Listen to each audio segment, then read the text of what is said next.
వార్త 15:30 బహు జన సమూహములు ఆయన యొద్దకు కుంటివారు, గ్రుడ్డివారు, మూగవారు, అంగహీనులు మొదలైన అనేకులను తీసుకుని వచ్చి ఆయన పాదము యొద్ద పడవేసిరి.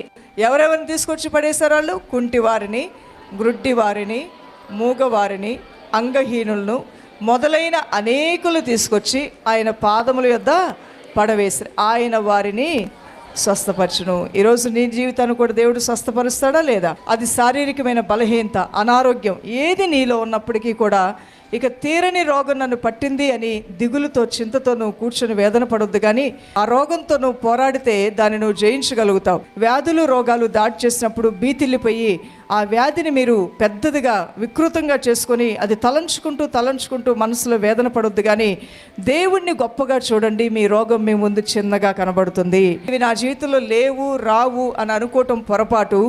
వచ్చినప్పటికీ కూడా దేవుని కృపలను వాటిని ఏం చేయగలం? మనందరము జయించగలుగుతాం. మీ వ్యాధి చిన్నగా కనబడుతుంది, మీ సమస్య తీరిపోతుంది. దేవుని బిడ్డలారా,